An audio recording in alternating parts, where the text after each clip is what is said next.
вакилони маҷлиси намояндагони тоҷикистон аз бонки миллӣ шикоят карданд, ки пешниҳоди онҳоро дар мавриди поин бурдани фоиз ва ё баҳраи қарзҳои бонкӣ ба инобат нагирифтааст.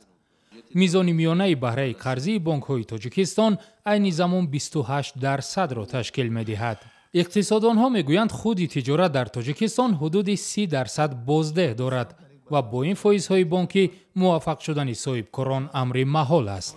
вакилони парлумони тоҷикистон хеле ҳам пешниҳоди хубе карданд барои ин аслан гирем барои беҳбудии баъзи имрӯзаи соҳибкорӣ таъсири худи мусбии худро мерасонад, лекин аз ҷиҳати дигар гирем имрӯз дар тоҷикистон яке аз мушкилоти асосии баланд будани фоизи қарзҳое ки бонкҳои тиҷоратӣ умуман ташкилотҳои қарзӣ бари мизоҷони бари аҳолии тоҷикистон пешниҳод мекунанд ва ногуфта намонад ки яке аз сабаби шикасти соҳибкорони мо, яке аз сабаби асосии рушд накардани бахши соҳибкории хурду миёна махсусан ин баланд будани фоизи қарзҳо.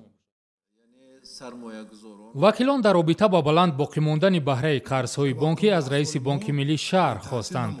ҷамшед нурмуҳаммадзода раиси бонки миллӣ дар робита ба ин эроди вакилон дар парлумон гуфтааст, бонкҳои тоҷикистон бо фоизҳои баланд амонат ва сармояҳои хориҷӣ ҷалб карданд ва аз ин рӯ наметавонанд бо фоизҳои паст қарз бидиҳанд. аммо коршиносон назари дигар доранд. дар муқоиса фоизҳои депозите ки масалан дар бонкҳо мегузоранд, мо гирем чандин фоиз болотар ҳаст он кредитҳое ки барои мардум пешниҳод мекунанд. ҳоло ин ки имрӯз бонкҳои мо на кам аз 4 то 7 фоиз бо доллари амрикоӣ ва тахминан то 14 то 18 фоиз бо сомонӣ қабул мекунанд, лекин дар бонкҳои тиҷоратӣ ҳангоме ки барои мизоҷон дар ин ё он соҳаи соҳибкорӣ ё қарзҳои истеъмолӣ кредитҳо пешниҳод карда мешаванд, на кам аз 30, 35 ҳатто то 38, 40 фоиз ҳам қарзҳо ҳастанд. соҳибкорон ҳам мегӯянд қарзҳои бонкӣ то ҳадде баланд аст, ки барои бозгардони он маҷбуранд аксарияти фоидаеро, ки аз корашон ба даст меоранд, ба бонк супоранд. ҳамаи он ташкилотҳое ки дар ин ё он давлат кор мекунанд, бояд ки ба манфиати халқ, пеш аз он барои манфиати халқу нажодҳое ки дар ҳамон давлат зиндагӣ мекунанд кор кунанд. албатта мекунанд. худои ле мисол пасташам мисол ҳамин соҳибкорам вай мисол кор шадидан гирад, бурдан гирад, ҳар кас мехоҳад. тоҷикистон стратегияи рушди кишвар то соли 2030-ро қабул кардааст, ки соҳибкории хурдумиёна як такягоҳи асосии рушди кишвар номбар шудааст. бар асоси ин ҳуҷҷат бояд дар тоҷикистон ҳар сол на камтар аз 100 000 ҷойи кории нав бо маоши шоиста таъсис дода шавад.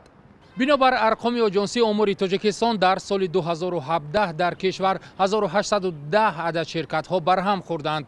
бар тибқи рақамҳои ин оҷонсӣ танҳо дар 5 моҳи соли 2018 12036 субъекти хоҷагидор муфлис шуда фаъолиятро қатъ карданд. коршиносон мегӯянд, яке аз омилҳои асосии барҳам хӯрдани ширкатҳо ва қатъ кардани фаъолияти соҳибкорон баланд бурдани фоизҳои қарзҳои бонкӣ мебошад.